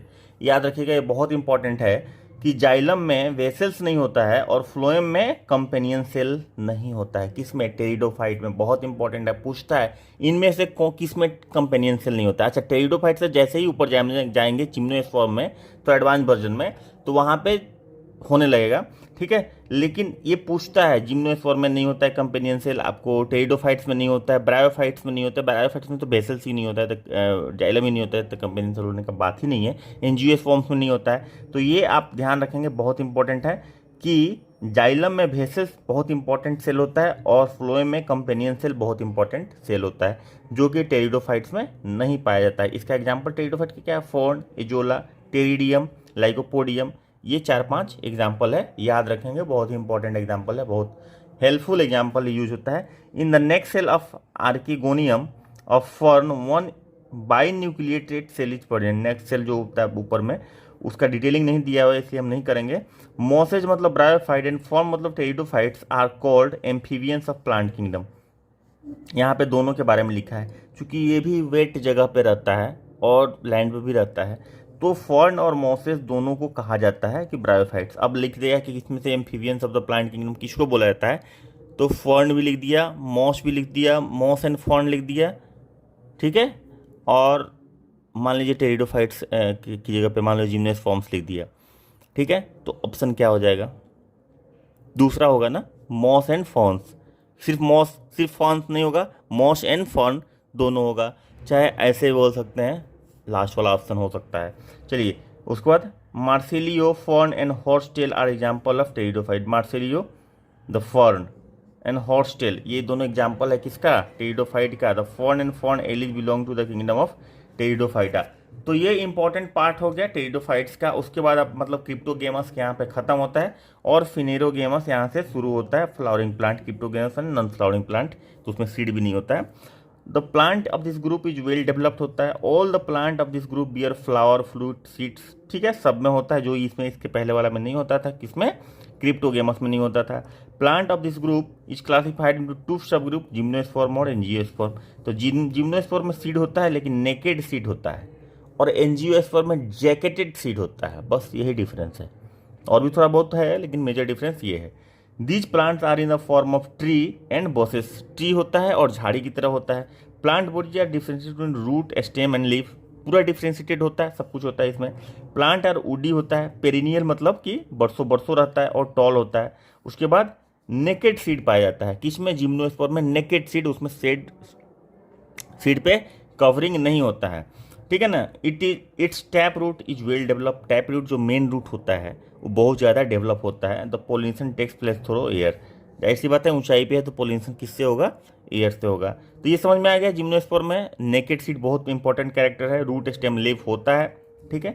ट्रेडियोफाइट्स में भी होता था लेकिन इसमें और एडवांस हो जाता है। उसके बाद वुडी होता है, सालों भर ये प्लांट होता है, टॉल होता है, ठीक है ना। The longest plant of the plant kingdom Sequoia gigantea comes under its height 120 metre, this is called the redwood of California. तो जो लॉन्गेस्ट वुड है, प्लांट है, मतलब पूरे प्लांट किंगडम का, सिस्क्यूआ गिगेंसिया, ठीक है। ये 120 मीटर हाइट का होता है। 120 मीटर आप जस्ट इमेजिन की कितना लंबा हो गया, मोटा मोटी 300 350 400 फीट के आसपास हो गया। तो ये जिम्नोस्पर्म के अंदर ही आता है। द स्मॉलेस्ट प्लांट जाइमिया पिग्मिया, इसका जो स्मॉलेस्ट प्लांट होता है वो जाइमिया पिग्मिया होता है, उसका नाम है। और living fossil of the plant are Cycas, Ginkgo, biloba और मेटासिक्वा। लिविंग फॉसिल बोलते हैं इनको। तो लिविंग फॉसिल किस क्लास के प्लांट्स को बोलते हैं, तो जिम्नोस्पर्म के क्लास के प्लांट्स को बोलते हैं लिविंग फॉसिल्स। उसको साइकस, जिंकगो, और ये बहुत ही फेमस क्वेश्चन है, याद रखिएगा, साइकस, जिंकगो, बिलोबा और Metasequoia. Ginkgo biloba is also called maiden hair tree, ये भी टर्म यूज करता है बहुत बार। जिंको और बिलोबा ये दोनों को क्या बोलते हैं, मैडन हेयर ट्री भी बोलते हैं। ओव्यूल और antherozoid of the cycas is the largest in the plant kingdom, सबसे बड़ा ओव्यूल और एंथेरोजॉइड जो होता है साइकस का होता है पूरे प्लांट किंगडम में, ठीक है। उसके बाद coralloid root of Cycas help in absorption of water and fixation of nitrogen, कौन करता है भाई, केरोलॉइड्स रूट जो होता है साइकस में वो हेल्प करता है। The pollen grain of Pinus are so much in number that later in turns into sulphur shower. जब ये जिम्नोस्पर्म का जो ये पाइनस एक्चुअली पाइन, जो पाइन वाला फॉरेस्ट होता है, पाइन फॉरेस्ट, तो उसमें जो पॉलन ग्रेन होता है ना, वो इस तरह से सावर करता है जैसे, तो जो पाइनस का जो पेड़ होता है, पाइनस के फॉरेस्ट में जब पॉलन ग्रेन डिस्चार्ज होता है हवा में, तो इस तरह का शो हो जाता है जैसे उसको पूरा पीला का पीला ही रहता है, और उसको सल्फर सावर बोलते हैं।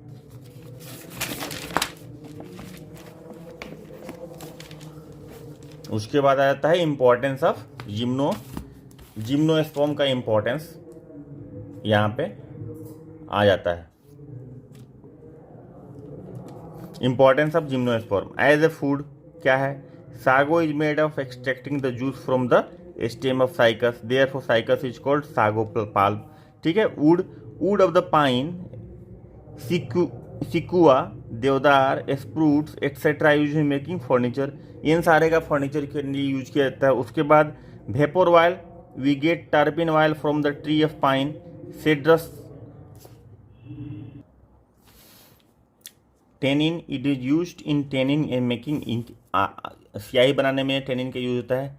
Resin is extracted from some conical plant which is used in making varnish, polish, paint, etc. Resin is the product of coniferous tree, ठीक है। The best example of polyembryony is citrus, polyembryony का जो best example है वो क्या है, citrus है, याद रखिएगा, ये ही इंपॉर्टेंट सवाल है इसका। उसके बाद एंजियोस्पर्म मतलब कवर्ड सीड, उसमें क्या था, नेकेड सीड था, इसमें कवर्ड सीड होता है। In the plant of this subgroup seeds are found inside the fruit, ठीक है ना। कंसील्ड फ्रूट मतलब छुपा हुआ रहता है, कवर्ड रहता है। हाँ, तो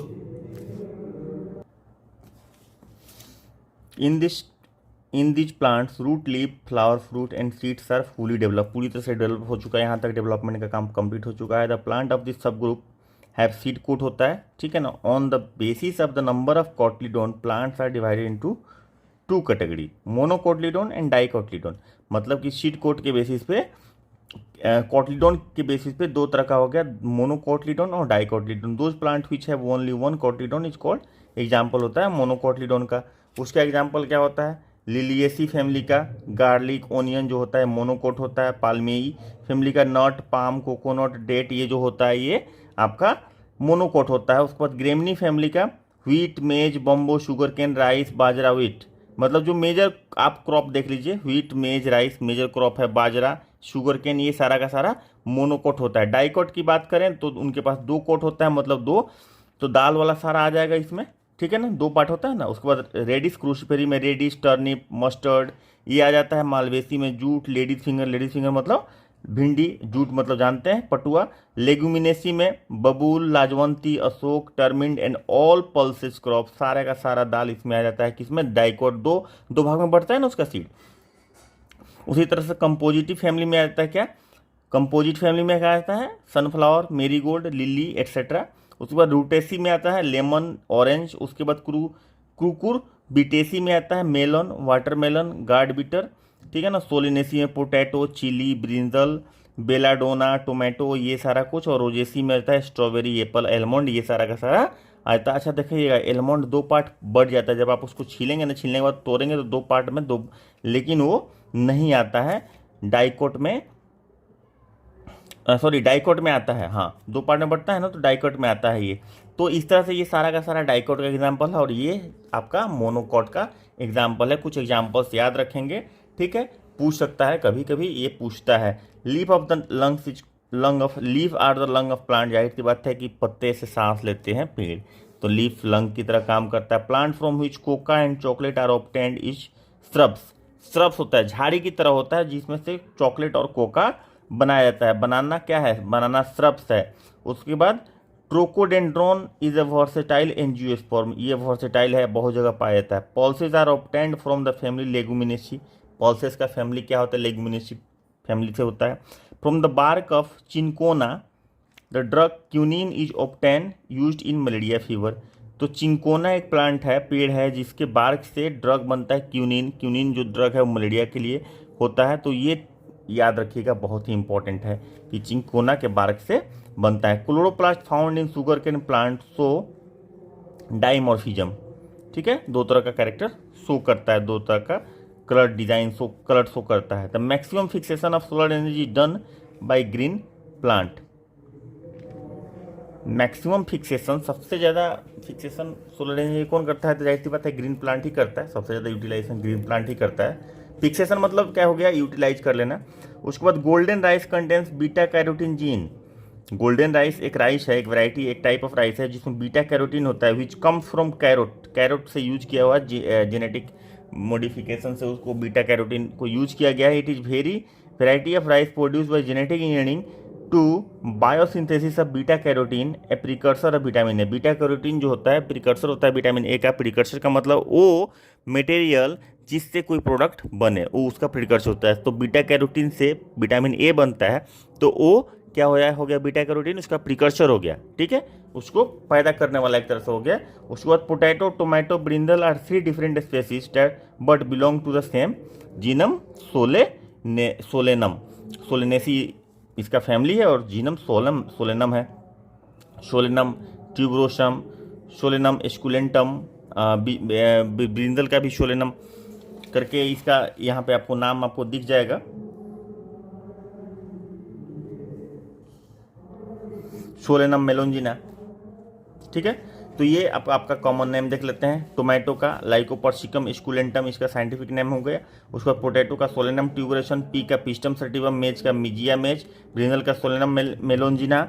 उसके बाद बनाना का मूसा पाराडिसिका, कैरोट का डक्कस कैरोटा, कुकुम्बर का कुकुरमिस स्टेविस, गार्लिक का एलियम सप्पा, सप्पा तो ओरियन का होता है, गार्लिक का एलियम सटिवम होता है, ऑरेंज का साइट्रस और नेंसियम होता है। उसके बाद रेडिश का होता है रेफेनस सटिवस होता है रेडिश का। उसके बाद राइस का होता है ओराइजा सटिवा, स्पिनच का होता है लैक्टू का सटिवा, सनफ्लावर का हेलियंथस सेनस होता है और तुलसी का ओसिमम सेंक्टम होता है। तो ये साइंटिफिक नाम भी कभी कभी पूछता है, याद रखिएगा, ठीक है। यहाँ पे इसका कॉमन नाम दिया हुआ है सबका, एक बार जरूर देख लीजिएगा पूरे वीडियो में, और 2-4 बार देखेंगे तो याद हो जाएगा, इसमें कोई डाउट नहीं है। तो नेक्स्ट शुरू होता है virus, study of virus is called virology. Virus was discovered by Russian scientist Ivanovsky in 1892 during the test of mosaic disease in the tobacco. Tobacco के मोजाइक डिजीज में वायरस को पहली बार खोजा गया था। तो पूछता है कि वायरस को कब खोजा गया था, कहाँ खोजा गया था, तो टोबैको मोजाइक वायरस में खोजा गया था। In nature there are ultra microscopic particle known as virus. Ultra microscopic होता है, बहुत ज़्यादा छोटा होता है और इसके पास बोथ लिविंग और नॉन लिविंग का कैरेक्टर होता है, इसीलिए इसको कनेक्टिंग लिंक बिटवीन, यहाँ पे लिखा भी हुआ है, connecting link between living and non living का रहता है। ये लिविंग की तरह भी बिहेव करता है और नॉन लिविंग की तरह भी बिहेव करता है, ठीक है। तो इसीलिए इसको doctor Stanley was first isolated the virus causing Mosaic disease in tobacco and form crystal. तो डॉक्टर स्टैनले इसको पहली बार आइसोलेट किए थे। तो वायरस से सवाल जो आता है वो बहुत ही इंपॉर्टेंट सवाल ये आता है कि स्टडी ऑफ वायरस क्या बोलते हैं, वायरोलॉजी बोलते हैं। उसके बाद virus connecting link between living and non living virus को बोलते हैं। उसके बाद स्टैनले ने वायरस को एक्सट्रैक्ट किया था। वायरस को पहली बार कहाँ खोजा गया था, तो मोजाइक डिजीज ऑफ टोबैको में खोजा गया था। उसके बाद कैरेक्टर क्या होता है वायरस का, it become active inside a living cell और होस्ट सेल। अगर लिविंग सेल के अंदर है तो ये एक्टिव रहेगा, अगर लिविंग सेल के बाहर है मतलब इन्वायरमेंट है तो ये नॉन लिविंग की तरह बिहेव करेगा, इसीलिए कनेक्टिंग। अच्छा, nucleic acid replicate themselves and they reproduce rapidly. Nucleic acid जो होता है इसका डीएनए या आरएनए दोनों नहीं एक साथ होता है, या तो आरएनए होता है नहीं तो डीएनए। अगर सिर्फ आरएनए होता है तो रेट्रोवायरस बोलते हैं उसको, और बहुत फास्ट रिप्लिकेट करता है। ये बैक्टीरिया और वायरस फंजाई की तरह डिजीज भी काउज करता है। और according to parasitic nature virus are just 3 type, plant virus, animal virus और बैक्टीरियोफाग, ठीक है। और बैक्टीरियोफाग बैक्टीरिया को मारने वाला, फाग मतलब होता है खाना और बैक्टीरिया मतलब bacteria. Plant virus RNA is present at 75% plant viruses, ठीक है। तो most of the plant virus में आरएनए होता है, डीएनए इसके फॉर्म में, किसके फॉर्म में, न्यूक्लिक एसिड के फॉर्म में। प्लांट वायरस जो होता है retro virus, most of the plant virus होता है। उसके बाद एनिमल वायरस, इसमें डीएनए पाया जाता है, समटाइम्स आरएनए पाया जाता है, जैसे एचआईवी का है। तो एचआईवी का जो वायरस होता है ना उसमें आरएनए पाया जाता है as a genetic material, as a nucleic acid बोलते हैं, जेनेटिक मटेरियल ऐसे उसका पाया जाता है क्या, तो आरएनए पाया जाता है और उसको रेट्रोवायरस बोलते हैं एचआईवी की वायरस को। बाकी मोस्ट ऑफ द जो डिजीज होता है वो जनरली डीएनए ही होता है, लेकिन किसी किसी में जैसे ये है। उसके बाद बैक्टीरियोफाग क्या होता है, virus that infect and replicate with in bacteria, they kill the bacteria. Example T2 फाग बहुत एग्जाम्पल है, बहुत पूछा गया है। टी2 फाग क्या है, तो टी2 फाग एक बैक्टीरियोफाग है। एक्चुअली बैक्टीरियोफाग एक वायरस है, और वायरस क्या करता है कि बैक्टीरिया के अंदर जाके बैक्टीरिया के अंदर रिप्लिकेट करता है और बैक्टीरिया को मार देता है। तो सच टाइप ऑफ बैक्टीरिया को मारने वाला वायरस को बैक्टीरियोफाग बोलते हैं, और इसका एक एग्जाम्पल बैक्टीरियोफाग का वायरस है, वो क्या है, टी2 है। तो टी2 बैक्टीरियोफाग है। Bacteriophage are composed of nucleic acid में मोलिक्यूल सराउंडेड बाई प्रोटीन सी। तो जो भी वायरस होता है एक बीच में न्यूक्लिक एसिड होता है, उसके चारों तरफ प्रोटीन का कोट होता है और कुछ नहीं होता है, कहीं कहीं तो वो भी नहीं होता है, वायरोइड में तो वो भी नहीं होता है, सिर्फ डीएनए होता है। In man virus causes like mumps, chicken pox, hepatitis, polio, AIDS, herpes etcetera. HIV often change its structure due to the presence of enzyme reverse transcriptase, ठीक है। तो रिवर्स ट्रांसक्रिप्टेज मतलब कि अपना खुद का वो डीएनए बना लेता है। आरएनए से जब डीएनए बनता है, देखिए नॉर्मल कंडीशन में क्या होता है, डीएनए आरएनए बनाता है, उसको क्या बोलते हैं, प्रोसेस को ट्रांसक्रिप्शन, जो हम लोग डिस्कस कर चुके, जो लोग नहीं देखे हैं भाई जाके देख लीजिएगा उसको, ठीक है। और जो आरएनए को अगर बनाना पड़े डीएनए तो उसको क्या बोलते हैं, प्रोसेस को रिवर्स ट्रांसक्रिप्शन, ठीक है। तो डीएनए से जो आरएनए बनता है, ट्रांसक्रिप्टेज एंजाइम्स यूज होता है, बहुत तरह का होता है, लेकिन जब आरएनए से डीएनए बनता है वहाँ भी एंजाइम होता है, और वो जो एंजाइम यूज किया जाता है उसका नाम होता है रिवर्स ट्रांसक्रिप्टेज। ASE लास्ट में लगेगा, ठीक है, प्रोसेस में वो कंप्लीट एंजाइम का नाम ही होगा। तो रिवर्स ट्रांसक्रिप्टेज एंजाइम यूज होता है जब आरएनए, चूंकि HIV में क्या होता है, रेट्रोवायरस आरएनए वाला वायरस होता है, और वो जब डीएनए बनाता है तो रिवर्स ट्रांसक्रिप्शन करता है प्रोसेस, और उसके लिए वो रिवर्स ट्रांसक्रिप्टेज एंजाइम को यूज करता है। The enzyme integrase produced by virus allow the integration of HIV DNA into the host cell DNA। ये डीएनए को ही इन्फेक्ट कर देता है। क्या करता है, आरएनए बना दिया डीएनए को अपने डीएनए को HIV के डीएनए को इंटीग्रेट कर देता है, किससे, होस्ट के डीएनए से। The Ebola is a virus causes Ebola fever. Fruit bats are the natural host of this virus. Fruit bat जो होता है, चमगादड़ जो होता है वो उसका नेचुरल होस्ट है। फर्स्ट आउटब्रेक वेस्ट अफ्रीका में इबोला वायरस का आप लोग को ध्यान होगा, तो आप लोग को पता होगा कि इबोला वायरस का फर्स्ट आउटब्रेक यहाँ पे अफ्रीका में हुआ था। तो those viruses in which DNA is found a genetic material is called retrovirus. अच्छा, यहाँ पे लिखा भी हुआ है viruses are parasitic which need living cell to produce, ठीक है ना, outside host it is similar to chemical substance. Viruses have no enzyme of their own, उनका खुद का एंजाइम होता ही नहीं है, ठीक है। तो ये हो गया वायरस की कहानी भाई, ठीक है। तो वायरस की कहानी पे एंड करते हैं और बैक्टीरिया की कहानी को नेक्स्ट क्लास से शुरू करते हैं। वीडियो अच्छी लगी हो तो लाइक कर दीजिएगा, सब्सक्राइब जरूर कर दीजिएगा ताकि कोई वीडियो मिस नहीं हो। अभी ये इमीडिएटली बैक टू बैक आपका वीडियो रिलीज होगा ताकि ये आपका बायोलॉजी जल्दी से जल्दी खत्म करे, उसके बाद हम लोग इकोनॉमिक्स शुरू करने वाले हैं। तो भाई बने रहिए, बहुत सारा सवाल निकल के आएगा और आपको विश्वास मानिए मैं साथ में क्वेश्चन ही बनवाते चलूंगा इसका बायोलॉजी का, ठीक है। तो आप जो पढ़ेंगे क्वेश्चन बनाते चलेंगे, आपको पता चलेगा कि आप सही करते जा रहे हैं, आपसे बन रहा है सवाल। आपका टेस्ट भी साथ में चलते रहेगा तो आपका इंप्रूवमेंट आपको दिखेगा। चूंकि ये 10 से 15 क्वेश्चन डिसाइडिंग फैक्टर हो जाता है, ऑलमोस्ट 10% क्वेश्चन हो गया आपके पूरे एग्जाम का, तो ये छोटा मोटा बात नहीं है, बहुत बड़ा रोल प्ले करने वाला है। इसलिए एक भी चीज़ मिस नहीं करना है।